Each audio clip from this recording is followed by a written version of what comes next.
আর আল্লাহ পাকের নবীজি সাল্লাল্লাহু আলাইহি ওয়াসাল্লাম বলেছেন, যখন আমরা ঘুম থেকে উঠি ভোর রাত্রে, ঘুম থেকে উঠি না, আল্লাহ রাসূল সাল্লাল্লাহু আলাইহি ওয়াসাল্লাম বলেছেন এই ঘুম থেকে উঠে কিছু দোয়া পড়তে হবে।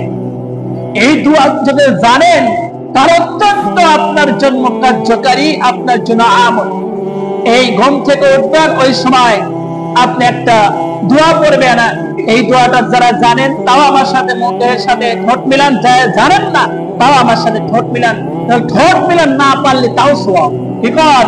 না পারলে তাও আপনার জন্য সওয়াব দিবে আল্লাহ পাক। এই দোয়াটা হলো লা ইলাহা ইল্লাল্লাহু ওয়াহদাহু লা শারীকা লাহু লাহুল মুলকু ইহয়ী ওয়া ইউমীত ওয়া হুয়া আলা কুল্লি শাইইন কাদির। এই দোয়াটা পড়তে হবে। আর আমরা সবচেয়ে পৃথিবীর মধ্যে জিকির হলো চারটা, জিকির হলো সবচেয়ে উত্তম। কয়টা জিকির? যে জিকিরগুলো আমরা সকালবেলা করি, বলেন সুবহানাল্লাহ, আলহামদুলিল্লাহ, আল্লাহু আকবার, লা ইলাহা ইল্লাল্লাহ। এই চারটা জিকির করতে হবে ঘুম থেকে উঠিয়া।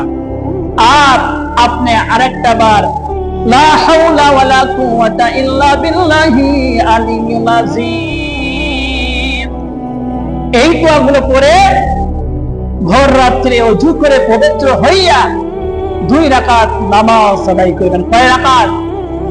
তাহাজ্জুদ বেশি পড়তে পারেন, সমস্যা নাই, 2 রাকাত।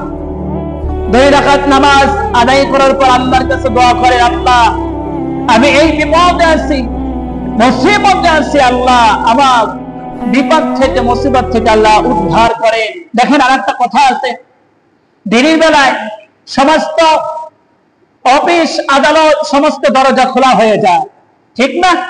যখন রাত হয়ে যায় গভীর, আস্তে আস্তে কি হয়ে যায়? সমস্ত দরজাগুলো বন্ধ হয়ে যায় না? অফিস আদালত সব কিছু বন্ধ হয়ে যায়।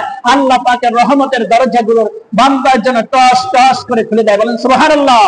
বান্দা যখন ভোর রাতে উঠে 2 রাকাত নামাজ আদায় করে আল্লাহর কাছে দোয়া করে, আল্লাহ রাব্বুল আলামিন বলতেছে, বান্দা যা, তোর যত গুনাহ আছে আমি রব্বুল আলামিন সমস্ত গুনাহগুলো আমি রব্বুল আলামিন আমার রহমান নামের ওসিলা করিয়া আমি তোর গুনাহগুলো ক্ষমা করে দেব। বলেন সুবহানাল্লাহ।